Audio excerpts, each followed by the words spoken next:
myself, Dr. Rajiv Dubey, biology lecturer, DAV Inter College, Varanasi. Contact number 9451939416। आज हम लोग biology का एक चैप्टर है रिप्रोडक्शन इन ऑर्गेनिजम्स, इसके बारे में देखेंगे। तो जो रिप्रोडक्शन इन ऑर्गेनिजम्स है इसमें कई टॉपिक है। एक टॉपिक है लाइफ स्पेन। लाइफ स्पेन क्या होता है देखते हैं। लाइफ स्पेन किसे कहेंगे पहले समझिए। तो बताएंगे the time period from birth to the natural death of an organism is called life span. तो जो टाइम पीरियड है कहाँ से, बर्थ से कहाँ तक, उस ऑर्गेनिज्म के नेचुरल डेथ तक का जो टाइम पीरियड है, इस टाइम पीरियड को कहा जाता है लाइफ स्पेन या जीवन अवधि या जीवन काल। तो जो जीवन अवधि या जो जीवन काल है वह किसी भी ऑर्गेनिज्म का एक स्पेसिफिक कैरेक्टर होता है। वह कैरेक्टर जो है वह उसके कॉम्प्लेक्सिटी या उसके साइज़ पर डिपेंड नहीं करता है। जैसे एग्जांपल के रूप में जैसे कौवा है, क्रो है और दूसरे साइड में जो है पैरट है, तो दोनों की आप साइज़ देखेंगे तो लगभग जो है सेम है। और ये यदि जो है देखा जाए कि दोनों एवियस भी हैं, लेकिन जो कौवा है, क्रो है, उसका जो लाइफ स्पेन होता है, क्रो का लाइफ स्पेन जो होता है वह होता है केवल 15 वर्ष। और जबकि जो पैरट है, इस पैरट का लाइफ स्पेन लगभग 140 वर्ष तक होता है। उसी तरह से प्लांट के केस में देखा है, मैंगो ट्री देखे होंगे आप, मैंगो ट्री है और इसी तरह से जो दूसरा है वह है पीपल का जो ट्री है। लगभग इन दोनों की जो साइज़ है वह बराबर होती है, लेकिन यदि जो है इनका दोनों का लाइफ स्पेन देखा जाए तो डिफ़र करेगा। जो मैंगो है, इस मैंगो का जो लाइफ स्पेन होता है वह केवल 200 वर्ष तक हो सकता है, जबकि जो पीपल है इसका 1000 वर्ष, 2000 से लेकर के जो है 3000 वर्ष तक इसका जो है लाइफ स्पेन हो सकता है। इस लाइफ स्पेन में जो भी ऑर्गेनिज्म होता है वह इसमें 3 फेज से होकर के गुजरता है। पहला जो फेज होता है इसको कहते हैं प्री रिप्रोडक्टिव फेज। जो दूसरा फेज होता है इसको कहते हैं रिप्रोडक्टिव फेज। और जो तीसरा होता है वो होता है post reproductive phase. Post reproductive phase.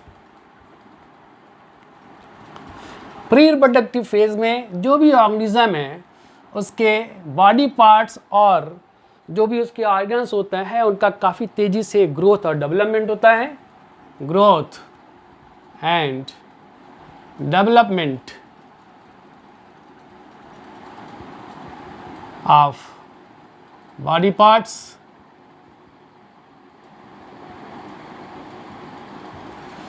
Animal के केस में इसी प्री रिप्रोडक्टिव फेज को कहते हैं जुवेनाइल फेज, जबकि प्लांट के केस में इसी प्री रिप्रोडक्टिव फेज को कहते हैं वेजिटेटिव फेज। आफ्टर वेजिटेटिव या जुवेनाइल फेज के बाद जो भी ऑर्गेनिज्म है उसका नेक्स्ट फेज शुरू होता है लाइफ स्पेन का। दूसरा जो फेज होता है वह जो रिप्रोडक्टिव फेज है वो स्टार्ट होता है। और ये जो रिप्रोडक्टिव फेज है ये आप इसकी खासियत क्या होती है कि इस फेज़ में जो ऑर्गेनिज्म है उसके सेक्स ऑर्गन मैच्योर हो जाते हैं, यानी maturation of sex organ takes place. और जो ऑर्गेनिज्म है इसके भीतर एबिलिटी आती है रिप्रोड्यूस करने की, एबिलिटी टू रिप्रोड्यूस।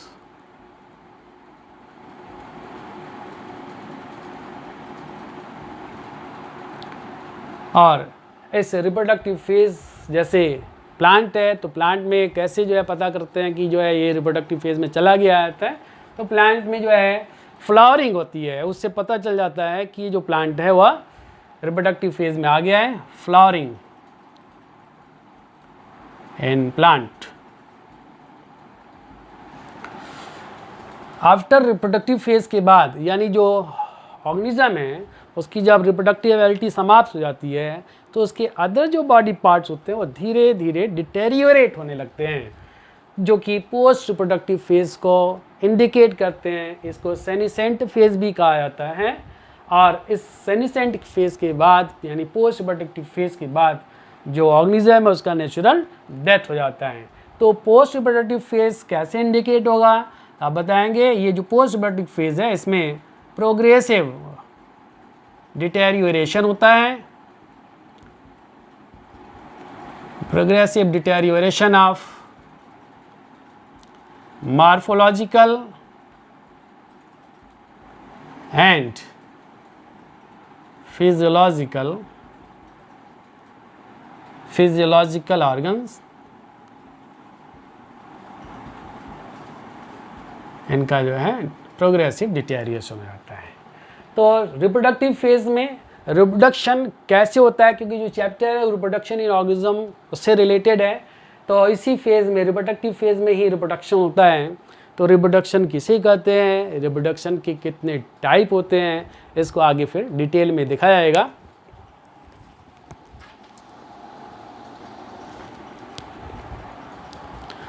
तो जो रिप्रोडक्शन है क्या, तो बताएंगे it is a biological process in which any organism reproduces and give rise the young ones to the same species. जो रिप्रोडक्शन है इसके दो टाइप होते हैं। ऐसा हो सकता है कि मेल और फीमेल में से कोई एक पेरेंट यदि इन्वॉल्व होता है तो ऐसे रिप्रोडक्शन को कहा जाता है एसेक्सुअल रिप्रोडक्शन।